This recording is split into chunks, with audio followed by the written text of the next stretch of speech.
संसदेच्या आजी माजी खासदारांचं वेतन आणि भत्त्यांमध्ये तब्बल 24% वाढ करण्यात आली। केंद्र सरकारने या संदर्भातील अधिसूचना जारी केली आहे आणि त्यामुळे खासदारांच्या वेतनात किती वाढ होणार आहे त्या संदर्भातला हा स्पेशल रिपोर्ट आपण पाहूया।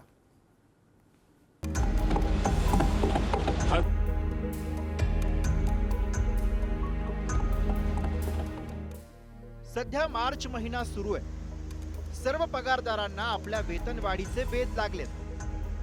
देशातील पगारदारांचं वेतन वाढेल की नाही, वाढलंच तर किती वाढेल माहित नाही, पण देशातील राज्यसभा आणि लोकसभेच्या खासदारांचं वेतन तब्बल 24% वाढलंय।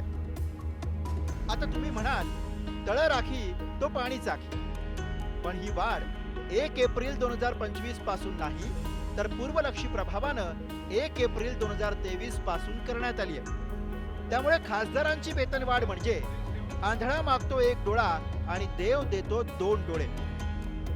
आता आपण काहीही म्हटलो तरी आपले खासदार मालामाल झालेत।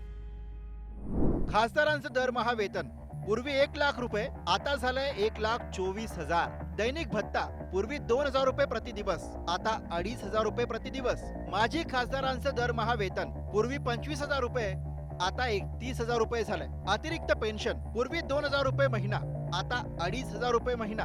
टिकाऊ फर्निचर पूर्वी 80,000 रुपये प्रत्येक महिन्यात, आता 1 लाख रुपये प्रति महिना। गैर टिकाऊ फर्निचर पूर्वी 20,000 रुपये प्रति महिना, आता 25,000 रुपये प्रति महिना। यापूर्वी एप्रिल 2018 मध्ये खासदारांच्या वेतनामध्ये आणि भत्त्यात वाढ करण्यात आली होती। त्यानंतर आता नव्यानं वाढ करण्यात आली। ही पगार वाढ करताना महागाई इंडेक्स विचारात घेतला जातो, त्यामुळे पूर्वलक्षी प्रभावानं 1 एप्रिल 2023 पासून ही वाढ देण्यात आली। बाकी देशामधील जनता महागाईने होरपळून गेली असताना स्वतःच्या वेतन वाढीचा निर्णय पूर्वलक्षी प्रभावानं घेतला गेलाय। यावरून अपना काम बनता असा निकष खासदारांनी स्वतःसाठी लावल्याचं दिसून येतं। विशेष म्हणजे संसदेतील एखाद्या मुद्द्यावर क्वचितच एकमत होताना पाहायला मिळतं, पण स्वतःच्या वेतनवाढीबाबत सर्व खासदारांचं एकमत होताना पाहायला मिळालं। पगारा व्यतिरिक्त सुद्धा खासदारांना लाखोंच्या सुविधा असतात। मोफत इंटरनेट आणि फोनची सुविधा, दरवर्षी 34 मोफत देशांतर्गत विमान प्रवास, फर्स्ट क्लास मध्ये कोणत्याही वेळी मोफत रेल्वे प्रवास, रस्ते प्रवासासाठी इंधन खर्चाची भरपाई, दरवर्षी 50,000 युनिट वीज आणि 4,000 लिटर पाणी मोफत दिलं जातं। खासदारांना मतदारसंघातील खर्चासाठी प्रतिमाहा 70,000 रुपये दिले जातात। कार्यालयीन भत्ता 60,000 रुपये। खासदारांना दिल्लीमध्ये सरकारी निवासस्थान दिलं जातं।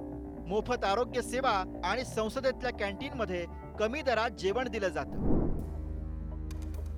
खासदारांचं वेतन एकदा घटवण्यात आलं होतं। कोरोनाच्या काळामध्ये खासदारांच्या वेतनात 30% घट करण्यात आली होती। तसंच खासदारांना दिल्या जाणाऱ्या निधीमध्ये सुद्धा घट करण्यात आली होती। 1947 साली देशाला स्वातंत्र्य मिळाल्यानंतर साधारण 400 रुपये महिना मानधन दिलं जात होतं। त्यानंतर खासदारांच्या वेतनात 1962 ला 100 रुपयांची वाढ करत 500 रुपये करण्यात आलं। त्यानंतर टप्प्याटप्प्यानं खासदारांच्या वेतनात वाढ करण्यात आली। अलीकडच्या काळाचा विचार केला तर 2006 ला खासदारांचं वेतन 16,000 करण्यात आलं। 2009 ला मोठी वाढ करत खासदारांचं वेतन 50,000 करण्यात आलं। तर 2018 ला यामध्ये आतापर्यंत सर्वात मोठी म्हणजे दुपटीनं वाढ करत 1 लाख रुपये इतकं वेतन करण्यात आलं। त्यानंतर आता 2025 ला खासदारांच्या वेतनात 24% वाढ करत 1,24,000 करण्यात आलंय। स्वातंत्र्य प्राप्तीपासून खासदारांच्या वेतनात 250 पट वेतन वाढ करण्यात आली आहे। ही वाढ देशातील सरकारी क्षेत्रातील आतापर्यंतची सर्वात मोठी वाढ म्हणून याकडे पाहिलं जातं।